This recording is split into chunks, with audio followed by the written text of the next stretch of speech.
युवा मोर्चा के समय से ही हमने साथ में काम किया है। ऐसे महेश जी पुष्पन जी का एक बार जोरदार ताली और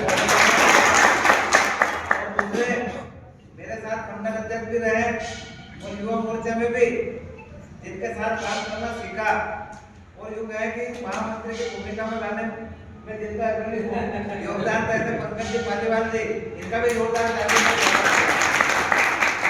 हमारा समृद्ध मंच से, क्योंकि इतने मंडल अध्यक्ष पूर्व एक साथ किसी भी मंडल में नजर नहीं आते हैं, लेकिन यहाँ पर चार पूर्व मंडल अध्यक्ष हमारे आदरणीय भाई साहब गोकुल जी जन्मोली जी, रमेश जी, पुष्पन जी और हमारे गुलाब का भी पूर्व मंडल अध्यक्ष, जिनके साथ मैंने मंडल अध्यक्ष के पिछले कार्यकाल में इनके साथ संडावता का अध्यक्ष था।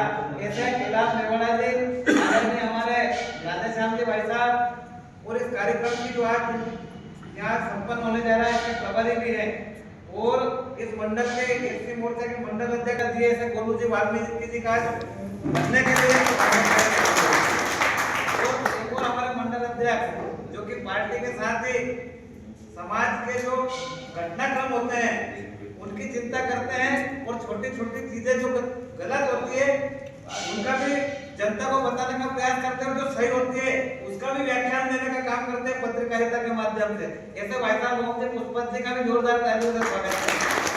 इधर मातृ शक्ति के रूप में विराजमान हमारी दीदी वंशकार जी, इनका भी जोरदार तालियों से स्वागत है।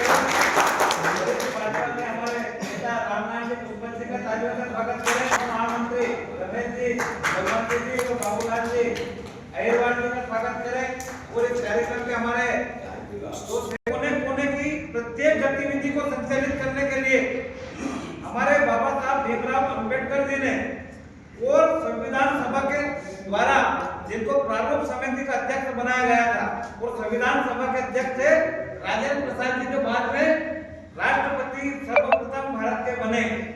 और हमारे जो भीमराव अंबेडकर जी थे ये बहुत ही गरीबी तो हम उनको कह नहीं सकते, क्योंकि अंग्रेज के जमाने में उनके पिताजी सूबेदार थे और उनकी जाति उस समय लोग छुआछूत की दृष्टि से ज्यादा देखते थे, इसलिए जब वो स्कूल में जाते थे तो उनको अलग बिठाया जाता था। अगर पानी पीना होता था तो पानी भी मुहैया नहीं होता था और उनके साथ बहुत भेदभाव होता था। लेकिन उस भेदभाव को एक 6 वर्ष का बच्चा किस प्रकार से सहन कर सकता है, क्योंकि 6 वर्ष के बच्चे को ये मालूम नहीं होता है कि क्या भेदभाव होता है, क्या छुआछूत होती है। लेकिन उस बच्चे में जो गुण थे उसको देख करके उस समय एक ब्राह्मण शिक्षक हुआ करते थे, उन्होंने उनके गुणों की पहचान की और उनके पीछे अंबेडकर नाम उनकी समाज से दिया कि बच्चा बहुत होनहार है, भारत का नेतृत्व करेगा। ये परख उन्होंने पहले से पंडित जी ने कर ली थी, उन्होंने अंबेडकर नाम दिया कि बाकी जब वो जहाँ जाए पढ़ने उनके साथ भेदभाव नहीं हो। उसके बाद उन्होंने बहुत मेरिट और इंटरमेरिट जितनी भी परीक्षाएं अच्छे नंबरों में पास की। उसके बाद लंदन चले गए और लंदन के स्कूल में 32 उन्होंने डिग्री हासिल की और बहुत बड़े अर्थशास्त्री थे। जहां तक मैं कह सकता हूं कि उस समय कांग्रेस पार्टी जो सत्ता में थी, अगर पूरे मंत्रिमंडल की पढ़ाई हम एक तरफ रखते और बाबा साहब अम्बेडकर जी की पढ़ाई को अगर एक तरफ रखे तो वो पलड़ा झुकता था। इस प्रकार के भव्यता और भव्य प्रतिभा के धनी हमारे बाबा साहब अम्बेडकर जी थे।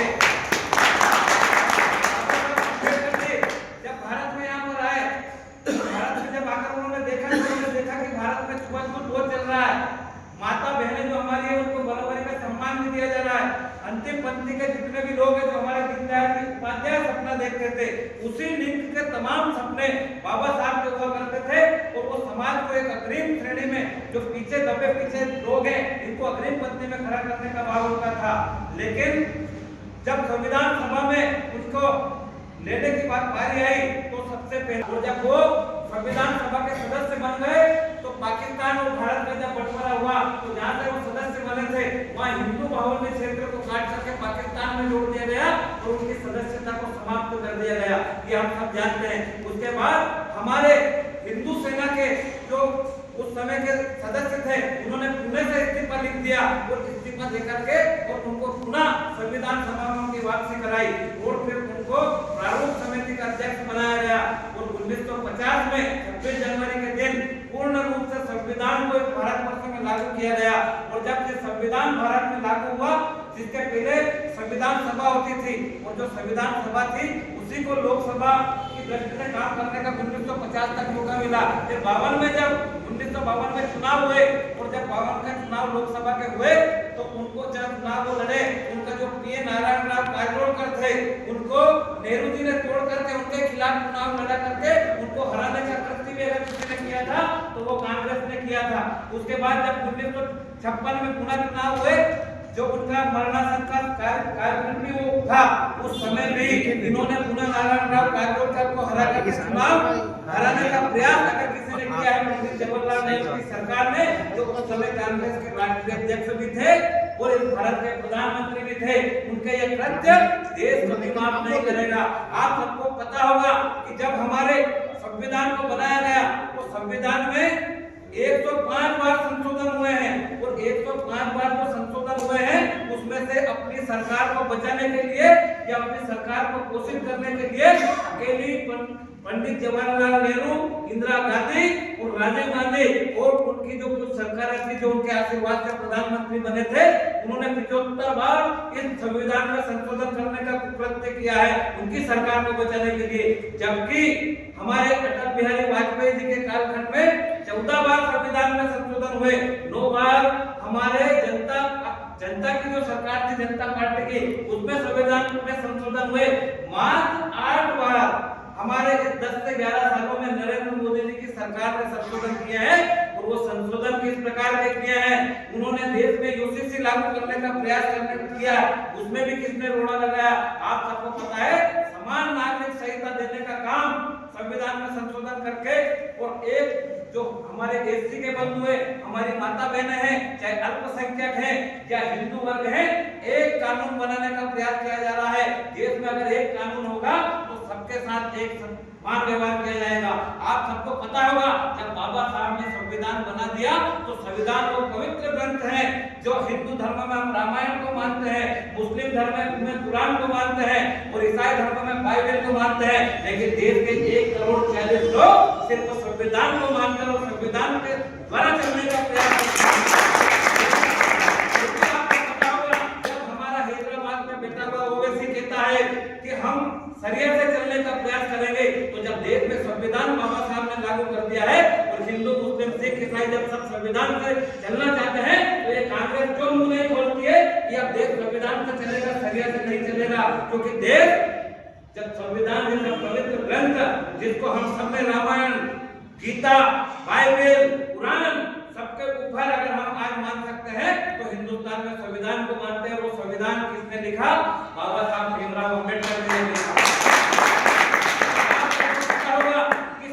कानून किसने बनाया, नरेंद्र मोदी जी की सरकार ने। उसका लाभ क्या हुआ, जो पूर्वी पाकिस्तान में हमारे एससी और एसटी के बंधुओं के साथ जब देश का विभाजन हुआ तब उधर छोड़कर उनको बाद में हिंदुस्तान में जब वो आना चाहते थे तो नेहरू की सरकारी ऐलान में जो कांग्रेस की सरकार थी उन्होंने भारत में उनको शरण नहीं दी, लेकिन हमारे नरेंद्र मोदी जी ने सीए कानून लागू करके उन्होंने एससी एसटी के बंधुओं को भी हमारे भारत में बसाने का कार्य किया और साथ में जो जम्मू कश्मीर में धारा 370 लगे थे उसके कलंक को समाप्त करने का काम भी किसने किया, नरेंद्र मोदी जी की सरकार ने किया। और वो 370 से किनको लाभ हुआ, जो हमारे एसटी एसटी के बंधु थे जिनसे केवल द्वितीय दर्जे का कार्य जम्मू कश्मीर की सरकार करवाती थी और उनके साथ भेदभाव करती थी, उस 370 को समाप्त करके और समान अधिकार देने का कार्य और दिल्ली की लोकसभा से, राज्यसभा से और राष्ट्रपति जी के द्वारा जो कानून बनता है वो जम्मू कश्मीर में लागू नहीं होता था। वहाँ 2 प्रधान 2 विधान 2 निशान ऐसी प्रणाली थी। 370 को निपटाने के बाद आज वहाँ के लोग अपने आप को स्वतंत्र मानने लगे।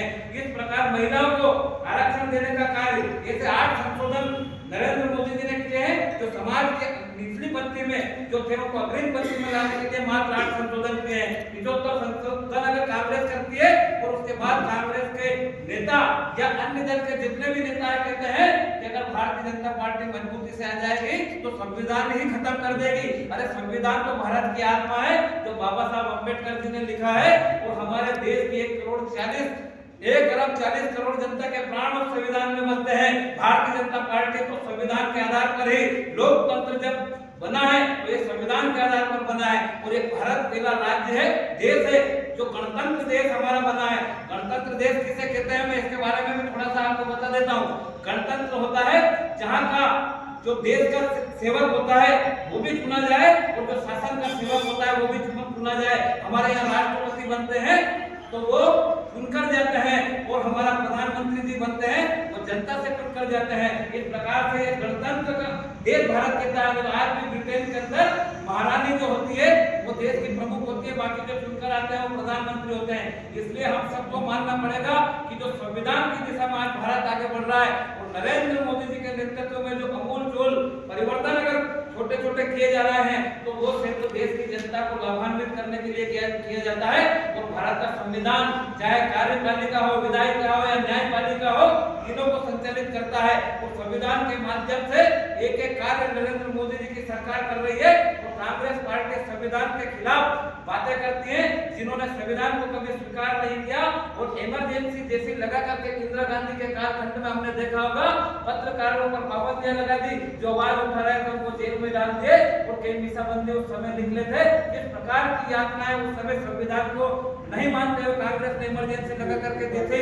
जैसे सहारनपुर में भी कई लोग होंगे। इस प्रकार के कृत्य कांग्रेस करती है और बात करती है कि हम बाबा साहब का सम्मान करते हैं। जब बाबा साहब 1956 में इस दुनिया को छोड़कर गए तो दिल्ली में उनको जहां जलाना था, उनकी अंतिम संस्कार करने थे, उसको रोक किसने लगाई थी? कांग्रेस ने लगाई थी। अब कांग्रेस आज बात करती है मनमोहन सिंह जी अभी शांत हुए, उनको स्मारक बनाने के लिए बात करती है। लेकिन आप सबको मैं बता दूं पीवी नरसिम्हा राव जी एक जमाने में प्रधानमंत्री थे और जब वो इस दुनिया को छोड़कर गए तो उनको उचित स्थान उनके जो कार्यालय थे उसमें भी नहीं देने का काम इस कांग्रेस ने किया था। तो फिर आपको एक और बहुत बड़ी बात बता देता हूँ, यहाँ हमारे बाबा साहब भीमराव अंबेडकर जी से प्रेरणा लेने वाला हम सब लोग हैं। पंचतीर्थ जो थे बाबा साहब ने जहाँ पर जन्म लिया था वो मऊ, उस मऊ में हमारे शिवराज सिंह जी चौहान जी की जब सरकार आई तब वहां पर उनका स्मारक बनाया गया, भव्य मंदिर बनाया गया। और आज मऊ को देखने के लिए बाबा साहब के अनुयायी जो भारत के 1 अरब 40 करोड़ लोग हैं उसको देखने के लिए जाते हैं। जबकि पहले लगभग निरंतर कांग्रेस की सरकारें भी रही लेकिन उन्होंने स्मारक वहां पर नहीं बनाया। और आज कांग्रेस कहती है आज इसे शायद कि हम वहां से संविधान बचाओ यात्रा प्रारंभ करेंगे। जिन्हें लोग को बाबा साहब की सुध नहीं है वो संविधान बचाने की यात्रा निकलेगी। और भारतीय जनता पार्टी की बात किया आप संगोष्ठी कर रही है, संविधान को गौरव मानने की हम कर रहे हैं। जिसके बाद उन्होंने जहां दीक्षा ली थी लंदन में जाकर के, उस लंदन के जो इंस्टीट्यूट था वो बिक रहा था। हमारी सरकार जो कि भारतीय जनता पार्टी की थी महाराष्ट्र में, उसने उसको खरीदा और वहां पर बहुत बड़ा म्यूजियम बनाया। आज वहां पर लोग देखने के लिए जाते हैं। उसके बाद जहां दिल्ली में उनका स्वर्गवास हुआ था वहां पर भी आज बहुत बड़ा काम चल रहा है। बाबा साहब की स्मृति में लगभग 25 में लगभग पूर्ण कर देंगे। उसके बाद नागपुर में जहां पर उन्होंने बौद्ध धर्म ग्रहण किया था वहां पर भी 47% काम हो चुका है, बाकी काम निरंतर चल रहा है।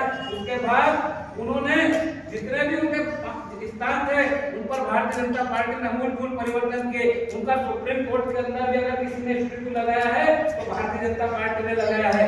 बाबा साहब की जगह जगह आज अगर हम स्टैच्यू देखते हैं तो जब से भारतीय जनता पार्टी आई है बाबा साहब के लिए भारतीय जनता पार्टी हर वर्ष उनके सम्मान में काम करती है। आपको पता होगा 14 दिसंबर 1891 में जब वो इस धरती पर आए थे और 1956 में 6 तारीख को जनवरी जब 6 दिसंबर को जब यहाँ से गए थे उस कालखंड में जहाँ जहाँ भी बाबा साहब ने अपनी भागीदारी दिए उन सबको भारतीय जनता पार्टी सुनिश्चित करने का काम कर रही है।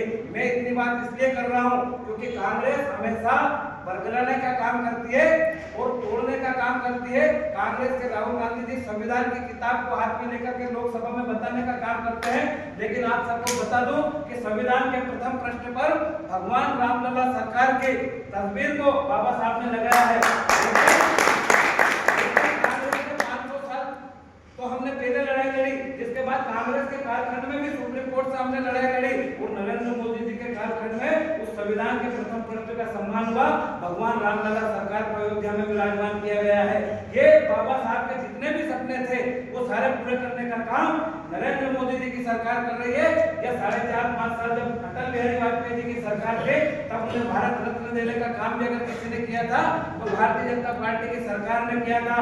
और संसद के सेंट्रल हॉल में अगर किसी ने चित्र लगाया है तो अटल बिहारी वाजपेयी जी के नेतृत्व में लगा है। अगर बात करेंगे तो सुबह से लेकर शाम हो जाएगी, लेकिन बाबा साहब को ऊपर बात करना सूर्य को आईना दिखाने देता है। मैं तो सिर्फ आपको ये कहना चाहता हूँ कि बाबा साहब की जो शख्सियत थे वो भारत जब तक रहेगा, अखंड भारत है और अनन्य काल तक चलेगा। और जब तक लोकतांत्रिक प्रक्रिया चलेगी बाबा साहब के सम्मान को कोई कमी नहीं आ सकती है, क्योंकि बाबा साहब आज इस कालखंड की वो शख्सियत है जिनको हम महाविभूति या महापद्य भूषण जितने भी ये मिलते अलंकार इनकी उनको कोई जरूरत नहीं है। लेकिन कांग्रेस के जवाहरलाल नेहरू ने स्वयं को भारत रत्न दे लिया था और हमारे कानून मंत्री रहने के बाद उनका कोई उचित सम्मान नहीं रहा। जितने भी विदेश नीतियां थी आप सबको पता होगा कि बहुत पढ़े लिखे एजुकेटेड थे, लेकिन उनको ना तो कोई सलाहकार समितियां थी उनमें रखा जाता था, इसलिए उन्होंने कांग्रेस से खिन्न होकर अपने पद से इस्तीफा तक दे दिया था। उनके दिल पर क्या गुजरी होगी उस कांग्रेस के कालखंड में हम सब विचार करें। और आज हम सब देख रहे हैं कि किस प्रकार से गौरव का गुणगान संविधान के साथ, क्योंकि संविधान की बात हो और बाबा साहब का नाम न है तो बहुत बड़ी बात हो जाती है। क्योंकि मसूदा प्रारूप समिति थी उसके वो अध्यक्ष थे और बहुत सारे लोगों ने उनका सहयोग करके संविधान को बनाया। और संविधान में जो वो किताब बनाई गई जो हमारी पवित्र किताब भी मान सकते हैं, उसको हमारा धर्म ग्रंथ भी मान सकते हैं, हमारे देश को चलाने की एक बहुत बड़ी विधा भी मान सकते हैं। वो विधा पूरे विश्व में सबसे बड़ा जो संविधान है वो भारत का संविधान है जो लिखित है। कभी छोटे मोटे संशोधन करने होते हैं तो वो हो जाते हैं, लेकिन संविधान को कोई बदल नहीं सकता, उसका बहुत बड़ा नियम है। लेकिन कई बार बदला कर जैसे अभी लोकसभा के चुनाव हुए संविधान को बदलने के प्रकार की बात करके लोगों को बदलाया गया। और जहाँ एसटी बहुल क्षेत्र उनको ऐसा लगा कि संविधान को बदल देंगे तो इसलिए जहाँ हम 400 पार करने वाले थे वो 240 पे भी आए हैं। इसलिए जो लोग बातें करते हैं उसका हमें लगभग ताकत से बात करनी होगी। और बाबा साहब को किसने सम्मान दिया और बाबा साहब का किसने अपमान किया उसको तथ्यों के साथ रखना होगा। इतने बड़े पेज है कि अपन निकाल भी सकते हैं और इनको पढ़े, इसका अध्ययन करें और इसके बाद पर चर्चा करें, बातचीत करें। अगर हम ये पूरा अध्ययन इसको पढ़ेंगे तो मैं ये कह रहा हूँ कि अपने को सुबह से लेकर शाम हो जाएगी। मैंने इसमें से छोटी छोटी जो बातें थी वो निकालकर आपके सामने बात रखने का प्रयास किया है, उससे भी ज्यादा चीजें इसके अंदर है। आप सबको एक और बात बताना चाहता हूँ मैं कि हम बाबा साहब का सपना जो था वो था समरसता का सपना। हम यहाँ सभी जाति बिरादरी के लोग बैठे हैं, इसलिए हमारे एससी एसटी के जो बंधु हैं उनके साथ बैठकर भोजन प्रसादी करें, उनको साथ में लेकर चले, क्योंकि उनको ऐसा भाव नहीं आना चाहिए कि हम पीछे हैं। क्योंकि आज जो बाबा साहब का संविधान है वो सभी को समानता का अधिकार देता है, समरसता देता है। इसलिए हम पूरे भारत में जो चल रहा है वो ठीक है, लेकिन हम अपने क्षेत्र में इसकी कार्य प्रणाली की शुरुआत करें और समरसता का संदेश देकर उसके फोटोग्राफ भी हमारे सोशल मीडिया पर डालें। तब लोगों को पता चलेगा कि जो हमारे संघ की विचारधारा है, जो हमारे राष्ट्र में सबको जोड़कर रखने की विचारधारा है, महिलाओं को भी उचित स्थान देना, एससी एसटी के बंधुओं को भी उचित स्थान देना और जो अग्रिम पंक्ति के लोग हैं उनसे भी देश की सेवा कराने में काम लेना और तीनों विधाओं को एक साथ में लेकर के चलने का काम संविधान कर रहा है देश का। और संविधान हमेशा अमर रहने वाला है, संविधान को कोई समाप्त नहीं कर सकता। और नरेंद्र मोदी जी के नेतृत्व में और संविधान फल फूल रहा है। जय हिंद, जय भारत।